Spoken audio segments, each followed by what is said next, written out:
బాలీవుడ్లో ప్రముఖ సినీ నిర్మాణ సంస్థ యశ్రాజ్ ఫిలిమ్స్ బ్యానర్పై ఆదిత్య చోప్రా నిర్మిస్తున్న చిత్రం వార్ 2. వార్ మూవీకి సీక్వెల్గా ఈ చిత్రాన్ని ఆయాన్ ముఖర్జీ దర్శకత్వం వహిస్తున్నారు. అయితే అత్యంత క్రేజ్ ఉన్న మల్టీస్టారర్గా ఈ మూవీ తెలుగు, హిందీ, మలయాళంలో ఆగస్టు 14వ తేదీన రిలీజ్ అవబోతుంది. జూనియర్ ఎన్టీఆర్ బాలీవుడ్ ఎంట్రీపైనే అందరి ఆసక్తి ఉంది. ఇప్పటి వరకు టాలీవుడ్కే పరిమితమైన ఆయన ప్రస్తుతం హిందీ మార్కెట్లో అడుగు పెట్టబోతున్నారు. అయితే తన తొలి సినిమానే ప్రతిష్టాత్మకమైన బ్యానర్లో హృతిక్ రోషన్తో కలిసి బలమైన పాత్రను పోషించారు.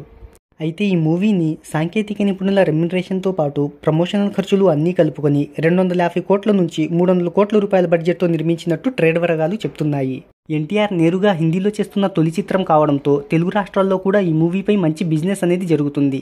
నైజాం ఆంధ్ర థియేట్రికల్ రైట్స్ దక్కించుకునేందుకు Dil Raju, Mythri Movie Makers, Asian Sunil, Nagavamsi లాంటి సంస్థలు పోటీ పడుతున్నాయి. కానీ ఈ ఛాన్స్ అనేది చివరికి నాగవంశీ దక్కించుకున్నట్టు టాక్. ట్రేడ్ వర్గాల సమాచారం ప్రకారం ఈ సినిమా తెలుగు రాష్ట్రాల హక్కులను 90 కోట్లకు దక్కించుకున్నట్టు ఓ వార్త ప్రచారంలోకి వచ్చింది. కానీ ఈ సమాచారం ప్రకారం ఆంధ్ర, తెలంగాణ థియేట్రికల్ రైట్స్ అనేది జీఎస్టీతో కలిపి 112 కోట్ల రూపాయలకు జరిగింది. బేరసారాల అనంతరం 5 కోట్ల రూపాయలను తగ్గే అవకాశం ఉన్నట్టు ట్రేడ్ వర్గాలు చెప్తున్నాయి. అయితే ఈ డీల్ అనేది జూలై 3వ తేదీన కానీ 4వ తేదీన కానీ ఖరారయ్యేటట్టు కనబడుతుంది.